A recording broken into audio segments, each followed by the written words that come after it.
안녕하십니까? 평생투자 파트너입니다. 오늘은 2023년 3월 14일 화요일입니다. 현재 시간은 7시 33분입니다. 오늘 방송 시작하겠습니다. 일단 지수 먼저 볼까요? 일간 차트로 지수를 먼저 보면 음, 오늘 2.56 빠졌습니다. 2.56 빠졌는데요. 거래량을 동반한 하락이 있었습니다. 근데 다만 좀 과한 느낌도 좀 듭니다. 과한 느낌도 드는데, 어, 보면은 달러 대 유로 같은 경우에는 아직 그렇게 먼저 움직이진 않고 있거든요. 그래서, 음, 반등을 하면서 빠지는 이런 모습을 보이지 않을까라는 소설도 써봅니다. 단기 어떤 차트의 관점에서는 그렇게도 보인다라는 좀 생각을 하고요. 그 다음에는 그때 말씀드렸던 고버스에 대한 개인 투자자들의 어떤 반응을 좀 볼까요? 원래 오리지널로 놔두면 이렇게 되죠. 일단 고버스라는 거는 어, 고버스가 이렇게 올라간다는 것은 현재 코스피가 이렇게 빠지고 있다는 것이거든요. 그렇죠? 고버스가 이렇게 가는 방향인데 개인 투자자들은 아니야 라고 반대로 가고 있거든요. 그렇다면 지금까지 어떤 뭐 통계를 보면 조금 더 이쪽이 우세해질 수도 있겠다. 그러니까 코스피 하락이 더 나올 수도 있겠다라는 생각도 해볼 수 있겠습니다. 어, 사실 어제 방송했던 내용처럼 어, 시황을 좀 많이 안 보셨으면 좋겠습니다. 오늘도 회원분들과 좀 많이 통화를 했고 그래도 좀 기억에 남는 회원분이 있었는데요. 어, 그 이야기는 조금 이따 하고 일단 저는 어떻게 시장을 보고 있냐면 이런 느낌입니다. 뭐냐면 현재 우리가 금리라는 것에 상당히 조금 관심과 어떤 집중이 되어 있었죠. 근데 이 금리라는 것을 만드는 어떤 다양한 요인들이 있는데 다양한 어떤 이론들이 있고 할 테지만 제가 그래도 제 논리랑 좀 비슷했던 어떤 뭐 논리를 좀 보면 뭐 다양한 어떤 뭐 숫자 조합들이 있습니다. 뭐 예를 들어서 뭐 여러 가지 어떤 숫자 조합들이 있고 뭐 또 0.8도 곱하기도 하고 뭐 다양한 숫자들이 있는데요. 핵심은 물가라는 것이 이 안에 들어간다는 거거든요. 물가라는 것이. 근데 그것을 좀 이렇게 대입해서 보면 금리가 현재 높은 상태지만 이 물가에 비해서는 그렇게 높은 건 아니었었거든요. 그래서 앞으로도 금리는 조금 더 오를 수 있겠다라는 생각은 하고 있었는데요. 사실 이 물가 자체를 나쁘다라고 볼 수는 없거든요. 이 물가 안에 반영하고 있는 성장이라는 부분도 같이 생각을 해야 되는데 성장이 잘 나오고 높게 가준다면 일정 부분의 물가도 용인될 수 있습니다. 근데 다만 높은 물가로 인해서 성장이 꺾인다라는 이런 어떤 시나리오가 간다면 그건 좋지 않은 거거든요. 그래서 이런 어떤 조합들이 금리든 물가든 성장이든 이런 조합들을 잘 이렇게 버무리면서 시장이 이렇게 흘러가는데 가끔씩 탈이 나기도 합니다. 근데 그런 탈들은 시장이 예상했던 것과 예상했던 방향에서 어떤 불확실성이라는 어떤 노이즈가 발생할 때 그런 어떤 시장의 발작이 일어나는데요. 시장의 계획은 이랬던 것 같아요. 보면은 하반기로 가면 갈수록 금리는 아마 내려갈 것이고 물가 역시도 내려갈 것이고 성장률은 좋아질 것이다라는 이런 어떤 과정이 이런 어떤 계획이 있었는데 다만 별일 없다면 이런 어떤 과정들로 인해서 시장은 회복될 거야. 잘하면 노랜딩도 나올 수 있을 거야. 라는 어떤 시장의 계획이 있었는데 별일이 생겨버렸습니다. SBB 은행의 어떤 그 파산, 이런 어떤 일들로 인해서 중간에 불확실성이 생겨버린 겁니다. 그래서 우리가 계획했던 이 방향으로 가긴 갈 건데 이 불확실성이 뭘 건들지 모르겠다라는 것이죠. 그래서 그 불확실성이 해소되기까지는 분명 시간이 걸릴 것이고 더 많은 뉴스도 나올 것이고 사람을 아주 진이 빠지게 하는 무언가도 나올 수 있을 거라고 생각합니다. 그래서 어, 지금 뭐 시장에서 이야기하듯이 오늘 9시 반에 나오는 CPI를 시장이 좋게 볼 것이냐, 어떻게 볼 것이냐, 이런 이야기도 하고, 또 이번 FOMC의 기준금리가 어떻게 결정될 것이냐, 뭐 이런 어떤 이야기도 나오는데, 단기적으로는 어떤 이런 이슈로 인해서 시장의 어떤 색깔이 조금 바뀔 수도 있다라고 보긴 합니다. 근데 다만, 너무 짧게 해소될 거야라고는 보지 말고, 일단 이 높은 금리라는 것이, 문제를 만들었기 때문에 미래에는 성장이라는 것이 좀 더 힘들어질까? 그렇다면 금리를 낮추는 것이 진짜 오히려 더 안 좋게 받아들이는 이런 상황도 올 수 있는 거거든요. 과거 어떤 침체 시나리오처럼 마치 흘러가는 느낌으로. 그래서 이번에 시장을 조금 주시할 필요는 반드시 있다. 그리고 어, 쉽게 예단할 수도 없는 이런 상황이다라는 생각도 듭니다. 근데 여기에서 어, 결정하는 일만 남았습니다. 그래서 결정을 해야 되는데요. 일단 음, 나의 투자 성향이 중요합니다. 나의 투자 성향. 나의 투자 성향대로 가야 되거든요. 남의 이야기를 듣는 것이 아니라 성향이 중요해요. 뭐냐면 첫 번째는 주식은 장기적으로 우상향하니 장기적으로 주식은 우상향한다라고 정말 굳게 믿는 사람이라면 그렇죠? 근데 장기적으로 이렇게 우상향하지만 이걸 또 짝에서 보면 가다가 푹푹 빠지기도 하고 또 가다가 푹푹 빠지기도 하고 오르기도 하고 뭐 이렇게 가는데 멀리서 보면 이렇게 쭉 직진처럼 보이잖아요. 이런 시장을 믿는다고 하면 당연히 이렇게 가다가 빠지는 것은 싸게 사는 좋은 기회다라는 논리가 되겠죠. 그것도 높이 올라가면 잠깐 뭐 물량을 줄일 수도 있고. 하지만 나는 아주 장기 투자자야. 이러면 뭐 다시 가든 말든 냅두는 거죠. 어차피 정고점을 넘어갈 테니까. 그래서 이런 논리다, 이런 어떤 성향이다라고 해보면 이번 기회를 잘 보고 있다가 어, 선택을 하는 거죠. 일단 홀딩은 기본값일 테고, 그죠? 여유 자금이 있으면 추가 매수를 하는 것이겠죠. 주식이 장기적으로 우상향한다라고 믿는다면, 그죠? 근데 아니야. 시장이 두 번째는 시장이 더 하락할 수 있다라고 생각하고 나는 일단 지금 내 손실을 끊어내고 시장이 반등할 때 다시 들어갈 거야. 이런 성향이라면 트레이더의 성향과 조금 더 맞는 것 같아요. 트레이더의 성향과 추세 매매자의 성향. 근데 만약에 진짜 그런 생각이 들고 그렇게 결단할 수 있는 사람이라면 어, 그렇게 행동하는 게 맞습니다. 뭐가 맞고 틀리고는 정말 모르는 거거든요. 지금 예를 들어서 코스피가 막 최근에 이렇게 반등을 시도하다가 막히고서 이렇게 쭉 빠진 건데 더 빠지는데 어디까지 빠질지 몰라. 나는 일단 끊어내고 이 언저리 바닥쯤에 오면 여기서 다시 시작할 거야라고 생각하고 이 바닥을 정확하게 예측할 수 있고 혹은 예측이 안 되더라도 일정 부분 올라가면 난 추세를 탈 수 있을 정도의 어떤 용기가 있어 라고 생각한다면 그렇게 행동해야 된다고 봅니다. 근데 일단 저 개인적인 저의 방식은 저의 어떤 자산 자체가 장기 투자의 어, 장기 투자의 어떤 비중이 훨씬 크기 때문에 저는 1번의 방식의 성향이거든요.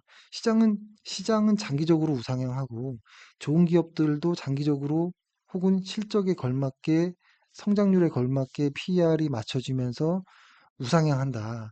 근데 실적이 안 좋으면 당연히 떨어지겠지만 실적이 좋고 시장도 좋고 하면 우상향한다. 다만 조정을 받을 때는 좋은 기회다라는 생각. 있는 사람들은 1번으로 가는 거고, 그죠? 지금 그냥 홀딩하고 혹은 더 사고 기다리는 것이겠죠. 제일 힘든 것은 이제 매도는 이제 최악인 거겠죠. 제일 안 좋은 수겠죠. 1번의 성향인 사람은. 근데 2번은 그렇게 행동하셔야 됩니다. 정확하게. 근데 제가 봤을 때는 3번의 성향도 있을 것 같아요. 1번도 무슨 이야기인지 알겠어. 2번도 무슨 이야기 알겠는데, 근데 난 불안해. 라는 분이 있어요. 제가 오늘 어, 음, 이런 성향인지는 정확히 모르겠지만 회원분 중에 한 분이 계시는데 좀 젊으신 그러니까 어머니가 있었고 어머니가 어, 딸을 저희 따님도 이제 주식 투자하게끔 소개를 했고 해서 이제 같이 하시는 분인데요. 이 따님이 주식하신 지가 얼마 안 됐고 주식에 들어왔는데 주식 시작했을 때가 2년 전 고점에서부터 시작하셨거든요. 2년 전 고점에서 시작했기 때문에 한 2년 동안을 계속 힘든 장만 본 거예요. 근데 계속 내려올 때 사다 보니까 어, 돈도 많이 넣었겠죠. 더 늘어난 건데 사실 이 자금 자체가 앞으로 이제 사업을 할 어떤 자금이었던 것 같아요. 그러다 보니까 너무 힘들어한다. 어떻게 해야 되면 좋겠냐라고 하면서 어머니가 이제 너무 걱정이시더라고요.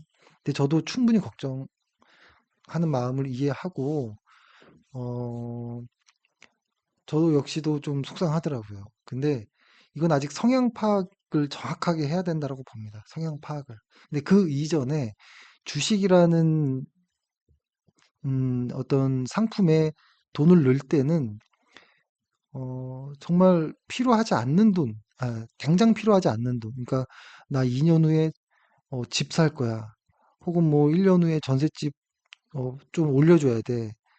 뭐 이런 급 반드시 써야 되는 돈들 있잖아요. 이런 것들은 하면 안 되죠. 근데 다만 예를 들어서 뭐 나 해외여행 가려고 좀 준비한 돈인데 주식 이건 해볼 수 있다고 봐요. 근데 왜냐면 주식 시장이 안 좋으면 해외여행 뭐 내년에 가지 이렇게 할 수 있는 사람이라면 근데 그게 아니라 이 돈은 꼭 필요한 돈이고 없어지면 안 돼라고 생각한다면 어 주식에 넣으면 안 돼요. 저는 그렇게 생각을 합니다. 그래서 저는 그 젊은 분께서 1번도 아니고 1번도 알겠고 2번도 알겠고 하는데 불안하다라고 했을 때 저는 요거를 좀 보여드리고 싶어요. 뭐냐면 월간 차트로 일단 시장을 좀 보셨으면 합니다.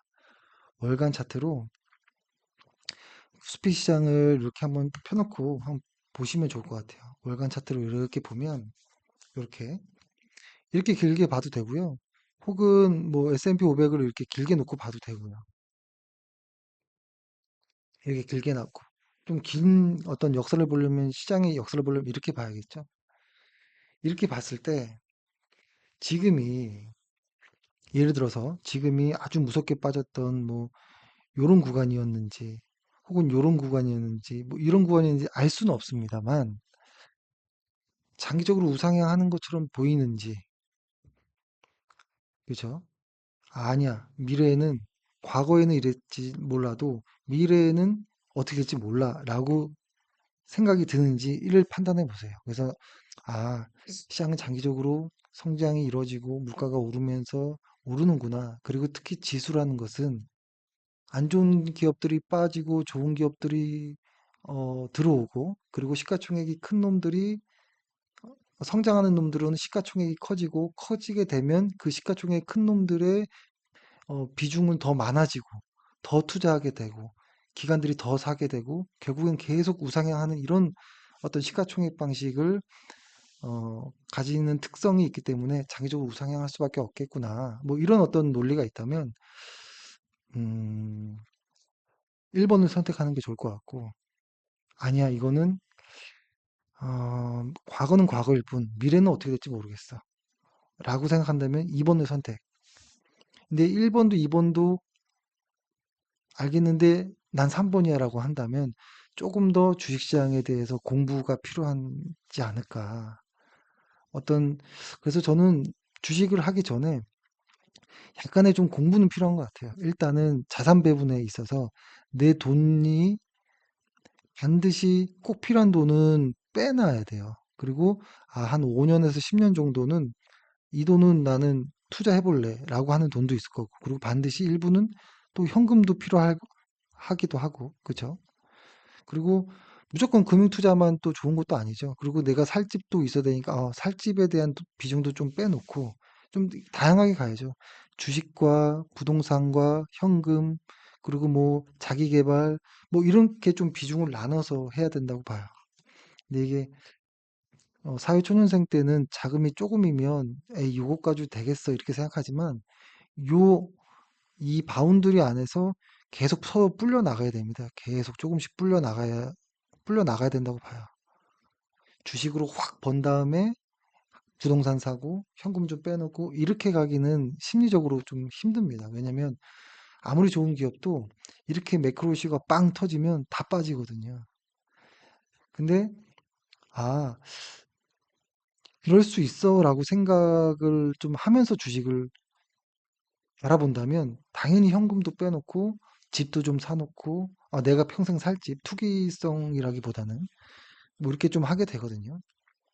그리고 거기다가 코스피 같은 경우에는 훨씬 더 이게 채찍의 끝에 있기 때문에 더 변동성이 심할 수 있다라는 어떤 생각까지도 하면서 해야겠죠. 그래서 사실 뭐 제가 그 회원분과 통화를 좀 했지만 100% 이해한다라고는 볼 수 없고 그분의 어떤 뭐 마음까지도 다 100% 이해할 수는 없죠. 근데 다만 제가 만약에 제 친조카가 친조카가 이제 사업하려고 모아둔 돈인데 나 이거 어떻게 하느냐라고 한다면 저는 그렇게 얘기할 것 같아요. 너의 성향을 파악하고 너의 성향대로 해라. 내 말 듣지 말고. 그래서 만약에 나는 삼촌이 2번 성향이야 라고 하면 오케이 그럼 지금 판다. 팔고 손실 확정하고 인정하자. 그리고 바닥을 잘 보자. 대신에 아주 꼼꼼하게 디테일하게 냉정하게 보자. 근데 삼촌은 그 정도의 어떤 냉정함과 테크닉은 없어 라고 얘기해 줄 것 같고요. 나는 봤더니 논리적으로 시장은 우상향하네 라고 판단을 조카가 한다면 오케이 그러면은 일단 파는 거에 어떤 악수는 두지 말자. 일단은 홀딩을 해놓고 어, 일을 하면서 혹은 더 현금을 더 마련하면서 시장의 좋은 시기 때 조금 더 추가 매수를 해보자. 라고 하면서 좀 그리고 매일 시황 볼 필요 없어. 그냥 너가 관심 있고 좋아하는 기업들의 실적들만 좀 꼼꼼히 좀 챙기자. 다만 분기 실적 말고 연간 단위의 실적으로 보면서 해자가 이상이 없는지 지금 매크로 이슈를 뺐다면 다시 살아날 수 있는 기업인지 정도로만 지금 같은 불황기 때는 좀 보자라고 하고 주식시장을 좀 닫아. 그리고 최대한 일간 차트보다는 주간이나 월간 차트로 보면서 좀 버텨보자라고 할 것 같고요. 그리고 이렇게도 볼 것 같아요. 이렇게 보고 지금 스토캐스틱이 이 아래에 있는지 이 위에 있는지 한번 봐봐라고 할 것 같아요. 이 위에 있으면은 피하는 게 맞겠지만 이 아래에 있을 때는 변동성이 있겠지만 기다리는 게 맞을 것 같고 이 위에 있었다면 좀 피해야겠다라는 것. 그리고 이 지금은 여기거든요. 변동성은 있겠지만 지금은 피하는 구간은 아닐 것 같아. 라고 이야기를 했을 것 같아요. 사실 이런 마음은 저한테 하는 이야기입니다. 저 자신에게. 저 자신한테 제가 하는 이야기고, 제가 한 말대로 제가 그런 어떤 길을 가더라고요. 제가 이렇게 내뱉은 말 안에서 저 역시도 이렇게 움직이더라고요. 그래서, 이렇게 이야기를 해보고요. 그리고 회원분들과 통화했을 때, 어, 음, 중요했던 게 있었던 것 같아요. 코로나를 겪었던 분인지 아닌지. 그러니까 예를 들어서 가까운 시일만 좀 보면요. 이 코로나를 경험했던 사람인가에 따라서 그리고 2015년, 16년 요때를 경험했던 사람이냐, 2011년을 경험했던 사람이냐, 2008년을 경험했던 사람이냐에 따라서 지금 받아들이는 어떤 이 공포감이 좀 다를 것 같거든요. 근데 이 경험 없이 여기서 들어온 사람, 아까 그분은 여기서 들어오셨더라고요. 이분은 2년 동안의 주식시장은 최악인 거죠. 그쵸. 그래서 이런 어떤 시장에서 들어와서 최악을 견뎠을 때에 이런 어떤 장도 나올 수 있다. 이렇게 최악을 경험했을 때 시장은 우상향한다. 근데 시장을 우상향해서 최고를 맛보면 그 다음에 우하향도 있다. 이런 것들을 좀 경험해 본 분들과 아닌 분들의 차이가 좀 있는데요. 그것은 뭐, 아, 아무튼. 잘 극복하시기 바라겠습니다. 감사합니다.